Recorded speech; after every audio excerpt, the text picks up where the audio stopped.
最近这段时间呢，时不时的会咳嗽，他们说已经知道了就是话语权的问题，话语权的问题，外星人已经知道这个事情正在尽快的速度，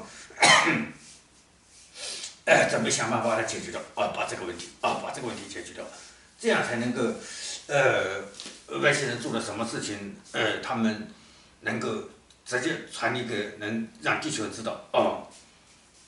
也就是这个话语权的问题知道了，好，再见再见再见再见